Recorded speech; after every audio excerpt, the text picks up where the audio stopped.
सेबी के जो नए नियम है उससे रजिस्टर्ड एडवाइजर्स कुछ नाखुश नजर आ रहे हैं, तो क्या है दिक्कत का सबब ये समझ लेते हैं। आशीष हमारे साथ है, क्या परेशानी है आशीष?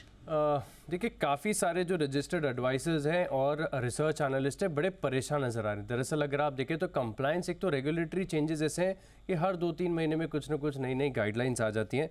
एक तो पहले आपको बता दूं कि लोग हैं ही बड़े दुर्लभ लोग हैं, क्योंकि पूरे भारत में अगर आप देखें तो सिर्फ 945 इन्वेस्टमेंट एडवाइजर्स हैं, 1472 रिसर्च एनालिस्ट है। इतने बड़ा इन्वेस्टर बेस है आपके पास और रिसर्च एनालिस्ट की संख्या सिर्फ 1472 है, और इस सेबी का ऑफिशियल आंकड़ा मैं आपके सामने रख रहा हूँ।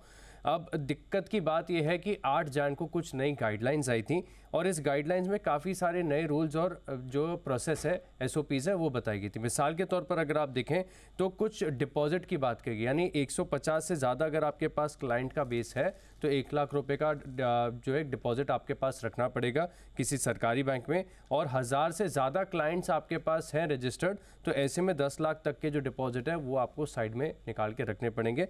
ये तो एक अलग बात है, लेकिन बाकी टेक्नोलॉजिकल भी काफ़ी सारे चैलेंजेस हैं। मिसाल के तौर पर अगर आप अपनी एडवाइजरी में AI टूल्स का इस्तेमाल करते हैं, चाहे आप रिपोर्ट्स लिखने में कर रहे हों या फिर आप जो रिकमेंडेशंस देते हैं उसमें अगर आप AI का इस्तेमाल करते हैं, तो ऐसे में भी आपको पूरी तरीके से जो क्लाइंट्स हैं इन्हें जानकारी देनी होगी, साथ में सेबी को भी बताना होगा कि आप जो है AI का इस्तेमाल कर रहे हैं। इसके अलावा अगर आप देखें तो बहुत सारे रेगुलेटरी हर्डल्स इसके चलते भी आ जाते हैं कि KYC जो है ईच इंडिविजुअल क्लाइंट का मेंटेन करना पड़ेगा, साथ में जो कम्युनिकेशन क्लाइंट के साथ होता है, चाहे वो ओरल कम्युनिकेशन है, रिटन कम्युनिकेशन है, सबकी डॉक्यूमेंटेशन करनी पड़ेगी। लेकिन सबसे ज़्यादा परेशानी की बात जो पूरी रिसर्च एनालिस्ट कम्युनिटी कह रही है कि जो फीस स्ट्रक्चर के ऊपर कह दिया गया कि साल भर में 1.5 लाख रुपए से ज़्यादा प्रति व्यक्ति आप चार्ज नहीं कर सकते, और इससे भी बड़ी चैलेंज की बात ये आ जा रही है कि आप 1 साल का एडवांस एक साथ में नहीं ले सकते। अगर मैक्सिमम आपको एडवांस लेना है तो 3 महीने, 1 क्वार्टर से ज़्यादा का जो है आप एडवांस नहीं ले सकते।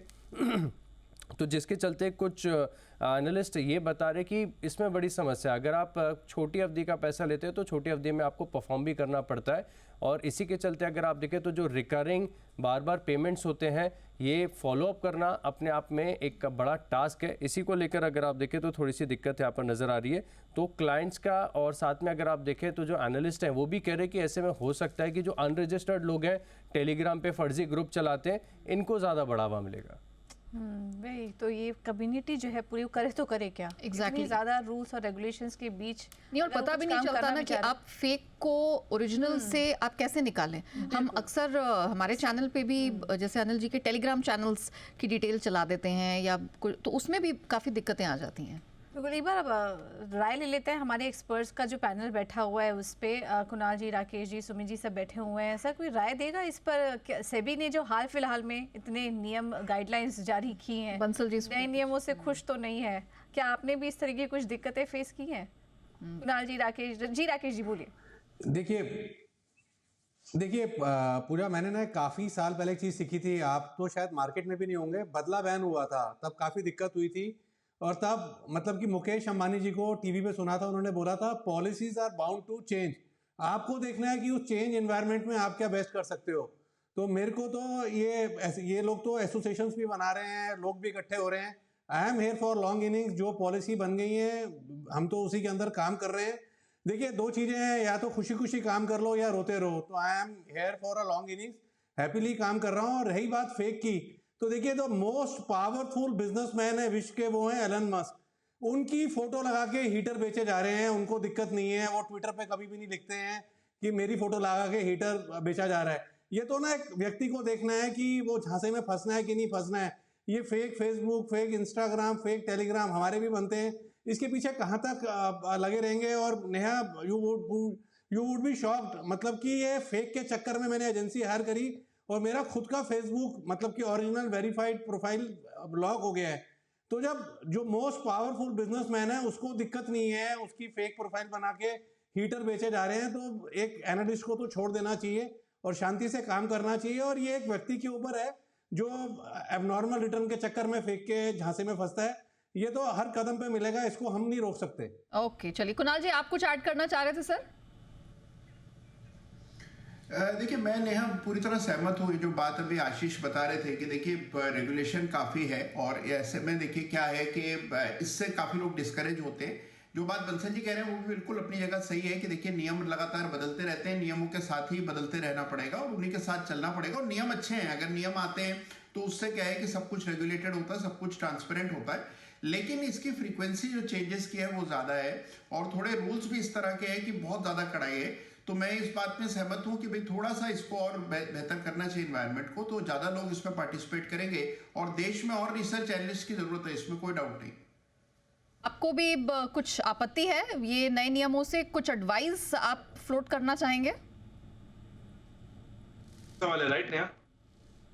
हाँ जय, सवाल आपके लिए था। हाँ, जी जी नेहा, मतलब I am in absolute agreement with Rakesh ji, Kunal ji. I mean क्या चीज पर मैं आपको बताता हूँ, एज फार एज इन्वेस्टर्स या ट्रेडर्स को क्या करना चाहिए। आई मीन रेगुलेटर्स डेफिनेटली अच्छे कारणों के लिए ही नियम बनाता है एंड हम सबको पता है ये बात सही है, they should be doing it. Problem है ना इन्वेस्टर्स और ट्रेडर्स की काफी है। I mean they just don't understand कि किसको फॉलो करना है, कैसे करना है, कौन सही है, कौन ऑथेंटिक है कि नहीं है।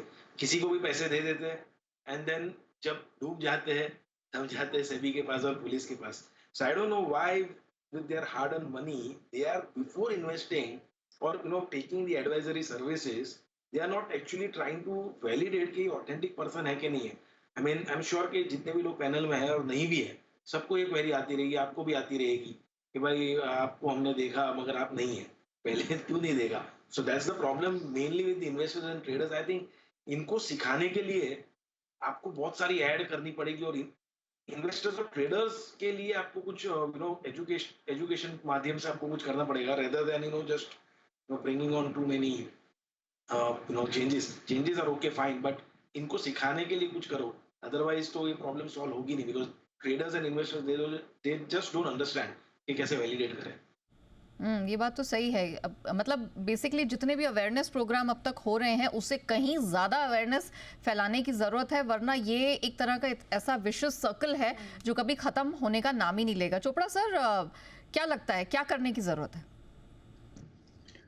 देखिए, मुझे लगता है कुणाल जी ने भी एक बात बोली कि नियम बहुत ज़्यादा हो रहे हैं। अगर आपको सड़क पे गाड़ी चलानी है और नियम इतने ज़्यादा हैं कि आप आधा इंच भी इधर उधर नहीं चल सकते, तो आई एम श्योर सारी गाड़ियाँ रुक जाएंगी।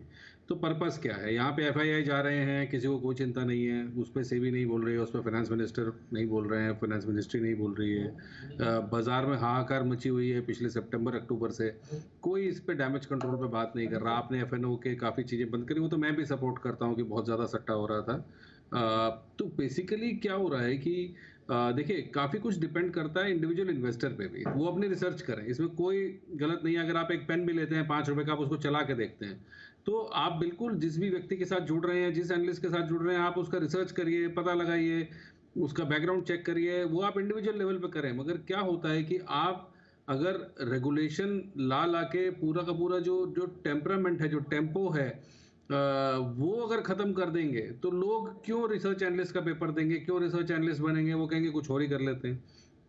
तो स्टॉक मार्केट जब हमने देखा कोविड के बाद इतनी ग्रोथ हुई, मैं आपको बात बताता हूँ 2003-4 की, जब हम लोग सेबी के इवेंट्स किया करते थे, एक्सचेंजेस एनएससी बीएससी के साथ जाकर हमने दूर दराज गांव देहातों में इवेंट्स किए, लोगों को समझाया, तो मुश्किल से मुझे लगता है कुछ लाख अकाउंट ऐड हुए होंगे। कोविड ने न जाने क्या आग लगाई। आप देखिए कि जहां पर 2.5-3 करोड़ अकाउंट थे, आज 15 करोड़ 16 करोड़ अकाउंट है। तो जब आपका मार्केट डीपन हो रहा है, लोग बढ़ रहे हैं, और जाहिर है मैं ये बात मानता हूं कि जो फ्रॉड्स बढ़ रहे हैं उसको रोकथाम करने के लिए सेबी को कदम उठाने चाहिए, वो उठा भी रही है। मगर एक लेवल के बाद बहुत ज़्यादा सख्ताई जो है वो पूरा का पूरा मूड और टेम्परामेंट खराब कर देती है। तो उसके ऊपर मुझे लगता है कि अभी बहुत ही ज़्यादा इंटरवीनिंग हो गई हैं रेगुलेटर्स, और जैसे कुणाल जी ने कहा बहुत ज़्यादा चेंजेस हो रहे हैं। जैसे जीएसटी आया, जीएसटी हमको बताया गया कि 1 नेशन 1 टैक्स होगा और सिंप्लीफाइड टैक्स वर्जन होगा, मगर जीएसटी की मीटिंग होती रही और उसके अंदर इतने अमेंडमेंट्स हुए हैं। अगर अमेंडमेंट्स देखें तो कई सैकड़ों अमेंडमेंट्स हो चुके हैं आज तक। तो आप इतना कॉम्प्लेक्स ना करें किसी चीज़ को कि लोग उसमें इंटरेस्ट छोड़ दें। हमें लोगों को लेकर आना है, भारत में इंक्लूजन करना है लोगों का। और आप ये समझिए कि स्टॉक मार्केट्स में यदि पैसा आता है तो वो डायरेक्ट इकोनॉमी में आता है। एसएमई आईपीओज आ रहे हैं, मेन बोर्ड आईपीओज आ रहे हैं, उन कंपनी की भारत की ग्रोथ स्टोरीज से कंपनीज जुड़ी हुई हैं, तो ये पैसा आ रहा है। मगर अगर आप इतने से अगर मुट्ठी भर एनालिस्ट की जान निकाल देंगे रेगुलेशन ला लाकर, तो लोग अपना इंटरेस्ट छोड़ देंगे और कोई और बिजनेस देखेंगे, कोई और धंधा देखेंगे। तो मेरा ये मानना है मॉडरेशन में होना चाहिए सब कुछ, तो मॉडरेशन की जरूरत है। आप रेगुलेशन लाइए और उसको इम्प्लीमेंट अच्छे से करिए, पर मॉडरेशन में करिए। बहुत ज्यादा किसी चीज के पीछे पड़ के मुझे नहीं लगता कोई फायदा होने वाला है। बिल्कुल, तो नियम सही है, लेकिन बहुत ज़्यादा माइक्रो लेवल पर जाकर सख्ती करने से भी इंटरेस्ट यहाँ पर खोते चले जाएंगे, और मुट्ठी भर इन्वेस्टर्स के लिए, एडवाइजर्स के लिए इतने सख्त नियम लाना भी सही नहीं है। ये तो हमारे सभी पैनलिस्ट मान के चल रहे हैं।